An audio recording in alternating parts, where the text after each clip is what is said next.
प्रदेश के पूर्व मुख्यमंत्री भूपेश बघेल और राज्य सरकार के ऊपर नगरीय चुनाव टाले का लगाई नावे आरोप कि इनके नगरीय चुनाव आगू बढ़ाए की घोषणा संविधान के विपरीत है। प्रदेश के पूर्व मुख्यमंत्री भूपेश बघेल पत्रकार वार्ता में कही है कि नगरीय निकाय चुनाव में समय पर ही चुनाव होना उचित रही।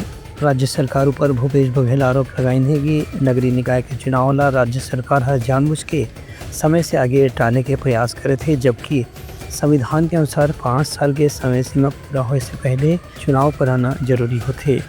राज्य सरकार संविधान के विपरीत अधिसूचना जारी करे है, जिसमें कहे गए है कि नगरीय निकाय चुनाव और पंचायत के चुनाव एक साथ फरवरी के महीना में होगी। नगरीय निकाय चुनाव होने हैं और नगरीय निकाय चुनाव में इस प्रकार से सरकार हिलावाली कर रही है, जिस प्रकार से सूत्रों के हवाले से खबरें छपती रही है, उसकी स्पष्ट है कि सरकार ये चुनाव नहीं कराना चाहती और विलंब करने के बहाने ढूंढ रहे हैं। कभी वो ओबीसी की गणना से हवाला देते हैं तो कभी और कुछ हवाला देते हैं। जो संविधान में प्रावधान है तो 73वें संशोधन हुआ और राजीव जी समय है और उसके बाद से ये हो गया है कि प्रकार से लोकसभा विधानसभा के चुनाव 5 साल में होते हैं, उसी प्रकार से नगरीय निकाय और पंचायती राज का चुनाव भी 5 साल में होगा। उसकी अनिवार्यता है। जिन जिन राज्यों ने अलग अलग कारणों से उसे आगे बढ़ाने की कोशिश की, वहाँ सुप्रीम कोर्ट ने हस्तक्षेप किया और निर्देश दिया कि उसे 2 सप्ताह या 3 सप्ताह का समय देते ही आपको कार्यक्रम जारी करने का बुजुर्ग।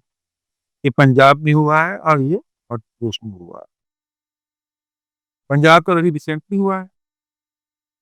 यहाँ जो संविधान ये कहती है कि आपको 5 साल में चुनाव कराना आपके लिए अनिवार्यता है और 5 साल के पहले 6 महीना पहले आप उस नगरीय निकाय से पूछकर सहमति लेकर उसे आप 6 महीने पहले चुनाव करा सकते।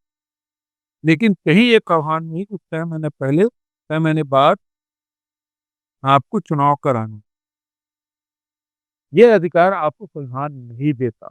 भूपेश बघेल ने कहा कि सरकार 6 माह बाद चुनाव के प्रावधान करे है, जेकर से स्पष्ट होते है कि सरकार नगरीय निकाय के चुनाव ला टाले के प्रयास करत है। Bureau report Uttarakhand news.